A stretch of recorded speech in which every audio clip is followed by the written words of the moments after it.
2001 के अक्टूबर महीने में गुजरात का सीएम बनकर आए मोदी और अब के मोदी में जमीन और आसमान का अंतर था। मोदी गुजरात भाजपा को अपने हाथ में ले चुके थे और भाजपा के पुराने नेताओं को धीरे धीरे साइड कर चुके थे। अब वक्त था उन्हें हरीन पांड्या से बदला लेने का, जिन्होंने मोदी के लिए एलिस ब्रिज सीट छोड़ने से इनकार कर दिया था। अहमदाबाद की जिस एलिस ब्रिज सीट से हरीन पांड्या पिछले 15 साल से चुनाव जीतते हुए आ रहे थे, मोदी ने उस सीट को अब हरीन पांड्या को देने से इनकार कर दिया। अब हरीन पांड्या पहले जितने मजबूत नहीं रह गए थे। पहले वे मोदी के बराबर के कद के नेता थे, लेकिन अब मोदी हिंदुत्व के हीरो बन चुके थे। आरएसएस और भाजपा दोनों की लीडरशिप ने मोदी को ये जिद छोड़ने के लिए कहा, लेकिन मोदी अड़ गए। विधानसभा चुनावों में बस अब 1 महीना बचा था। नवंबर 2002 में आरएसएस नेता मदन दास देवी, आरएसएस प्रमुख के.एस. सुदर्शन और उनके डिप्टी मोहन भागवत और भाजपा नेता लाल कृष्ण आडवाणी और अटल बिहारी वाजपेयी का संदेश देने के लिए मोदी से मिलने के लिए पहुंचते हैं, लेकिन मोदी ने बात नहीं मानी। मदन दास देवी देर रात तक मोदी के आवास पर रुकते हैं।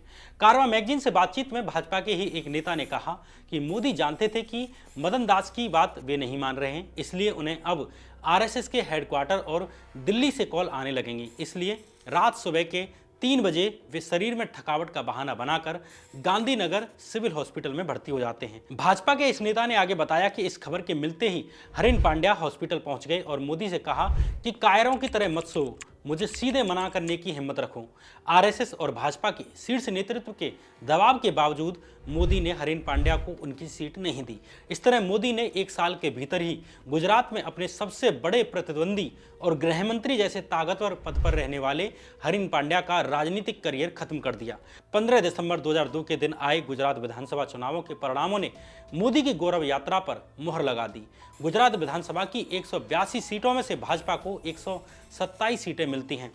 इस तरह 22 दिसंबर 2002 के दिन मोदी एक बार फिर गुजरात के सीएम बन गए। मोदी के साथ ही 9 कैबिनेट मंत्रियों ने शपथ ली और इसके साथ ही 6 नेताओं को राज्य मंत्री की भी शपथ दिलाई गई, जिनमें से एक थे अमित शाह, जिन्हें गृह राज्य मंत्री बनाया गया। इधर हरीन पांड्या ने आरएसएस और भाजपा के शीर्ष नेतृत्व से मिलकर यह कहना शुरू कर दिया कि मोदी अपने फायदे के लिए पार्टी को खत्म कर देंगे। मोदी द्वारा हरीन पांड्या जैसे सीनियर नेता को साइडलाइन किए जाने के बाद भाजपा की दिल्ली वाली लीडरशिप उन्हें अब गुजरात से दिल्ली बुलाने के लिए सोचने लगती है। मोदी से लड़ाई खत्म करवाने के लिए भाजपा की टॉप लीडरशिप ने हरीन पांड्या को दिल्ली बुलाने का डिसीजन कर लिया। भाजपा नेता और गुजरात सरकार में मंत्री रहे गोवर्धन जड़ाफिया ने कारवां मैगजीन को बताया कि मोदी को इस बात से भी डर था, क्योंकि मोदी जानते थे कि पांड्या अगर दिल्ली में रहेंगे तो भविष्य में उन्हें नुकसान पहुंचा सकते हैं। जैसे खुद मोदी ने दिल्ली से आकर अपने ही सहयोगी केशुभाई पटेल को सीएम पद से रिप्लेस कर दिया था, क्योंकि गुजरात से दिल्ली शिफ्ट होने के बाद मोदी भाजपा के केंद्रीय नेतृत्व के अधिक समीप आ गए थे।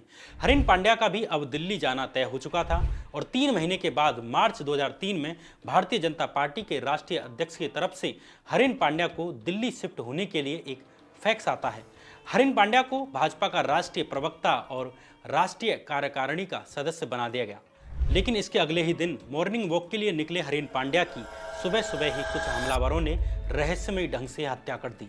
हरीन पांड्या के बूढ़े पिता ने इस हत्या की साजिश के लिए सार्वजनिक तौर पर नरेंद्र मोदी का नाम लिया और सुप्रीम कोर्ट में मुख्यमंत्री मोदी की भूमिका की जांच करने के लिए एक याचिका भी डाली। हालांकि कोर्ट ने सबूतों के अभाव में इस याचिका को शुरुआत में ही खारिज कर दिया। उस वक्त गुजरात राज्य के खुफिया विभाग के हेड रहे आईपीएस आरवी श्री कुमार ने कारवां मैगजीन के पत्रकार विनोद केजोत से कहा कि हरीन पांड्या की गतिविधियों पर अपडेट लेने के लिए मुख्यमंत्री कार्यालय द्वारा उन्हें रेगुलर बुलाया जाता था। कारवां मैगजीन के अनुसार गुजरात दंगों के वक्त मोदी सरकार में मंत्री रहे गोवर्धन जड़ाफिया ने भी कहा कि मैं नहीं कहता कि हरीन पांड्या को मोदी ने मरवाया, मेरे पास एविडेंस नहीं है, लेकिन यह सच है कि भाजपा में जो भी मोदी के खिलाफ बोला वो या तो फिजिकली फिनिश कर दिया गया या वो पॉलिटिकली फिनिश कर दिया गया।